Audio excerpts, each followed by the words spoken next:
The Force will be with you. Always. Hello my friends, welcome back to my channel. I'm Star Wars Meg, here to give you another Mandalorian Season 2 update and to give you all of the news from a galaxy far, far away. So I just want to start off by saying thank you so much for 6,000 subscribers. I'm over the moon and thank you all for all of your support. Before I get into the video guys, please may I ask you to hit like down below, to subscribe to my channel if you're new, and also make sure you hit the notification bell to be alerted every time I upload a new video. So without further ado, let's get into the video. Yesterday was a very busy day for me because I uploaded 4 videos. There was a lot of things that came out. We had the character art and then we had another TV spot. Now, even though I made videos on those separate subjects, I think to do them justice, it'd be worth going into them a little bit more before I get into the news articles. The reason being I was, kind of in a rush yesterday trying to get all the videos out on time, and I didn't go into as much depth as I would have liked to. So let's now start with the character art.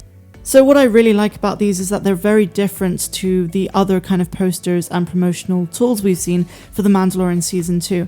It seems that until this point they've gone for blue as a theme, with the water planet of Mon Cala, and we also had the blue poster of the night sky of Tatooine, and with this one they've gone for more of a retro kind of sepia look. And a lot of people have pointed this out, and I did as well in my video yesterday, but I just want to reiterate it now. I think the graffiti behind all 4 of the characters, Mando, Baby Yoda, Cara Dune, and Greef Karga, is signalling towards Sabine Wren. Obviously, Sabine Wren was a graffiti artist herself, and this could be a subtle way to show her importance in Season 2.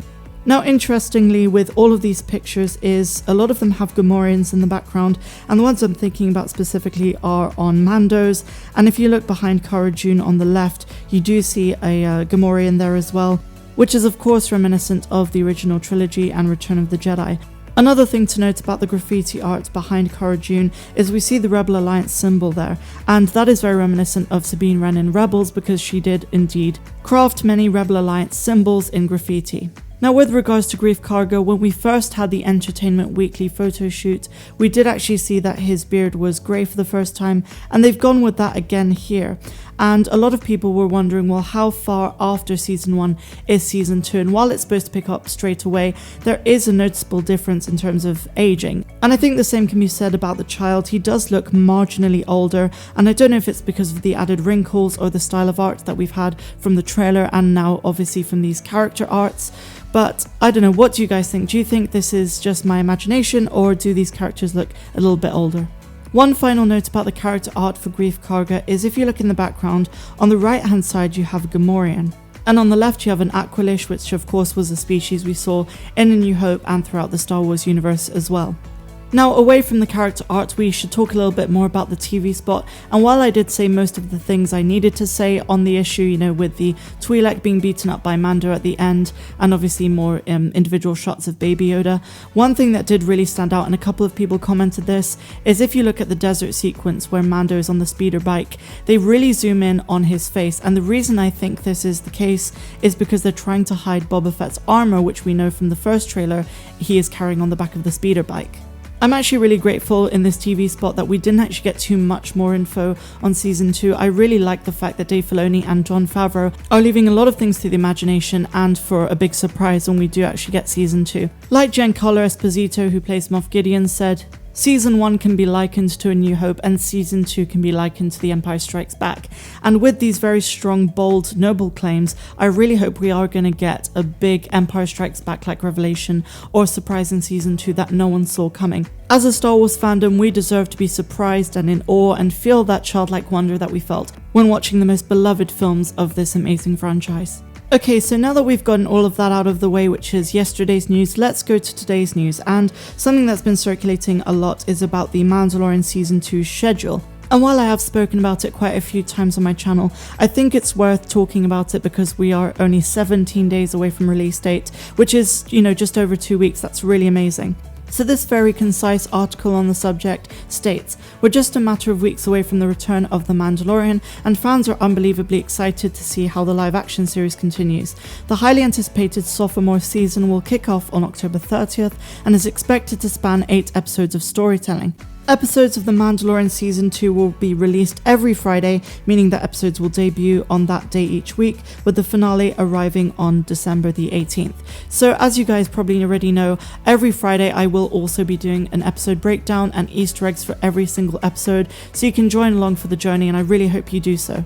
So our next article is actually really interesting, and this one is about Bo-Katan, who is of course expected to return in The Mandalorian Season 2 through the amazing actress Katee Sackhoff.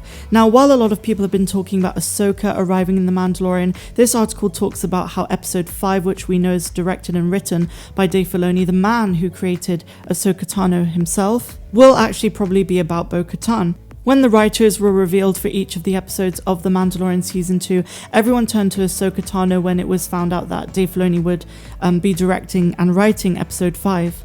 But very few people put two and two together about the fact that we're actually more likely to see Bo-Katan, or, if not both. So this article by Epic Stream states, some new details about the second season may have revealed when Bo-Katan will show up in the Star Wars series. It's already been confirmed that Katee Sackhoff, who already provides the voice of Bo-Katan in Star Wars The Clone Wars, will play the live-action version of her animated character in The Mandalorian Season 2. Sackhoff is expected to be guest star on the show, which means her appearance could be limited to 1 or 2 episodes only. But which episode will we get to see Bo-Katan first? It's been confirmed that the Clone Wars showrunner Dave Filoni has written and directed the still untitled 5th episode of the second season. With that in mind, fans believe Chapter 5 will introduce Sackhoff's Bo-Katan in the ongoing story. I think something to keep in mind about this whole Bo-Katan thing is she is the most likely character from Rebels to appear, perhaps even with Sabine Wren. I mean, when you really think about it, they introduced the Darksaber at the end of Season 1 of The Mandalorian, and it was Moff Gideon who wielded it. Now, he must have stolen it off of Bo-Katan. They have to put two and two together and piece together those pieces to make the Star Wars universe and timeline make sense. And to that degree, I can see why this article is stating Bo-Katan is the most likely candidate for Episode 5, even more so than Ahsoka. Why not include both of them? But all I'm saying is Ahsoka hasn't been confirmed, and as far as I know, Katee Sackhoff will be playing Bo-Katan, and that is confirmed. And now we migrate away from The Mandalorian Season 2 temporarily just to speak about this news article, and this is about Star Wars Squadrons, and they've basically given audiences a heartbreaking death of a very famous beloved character from Star Wars.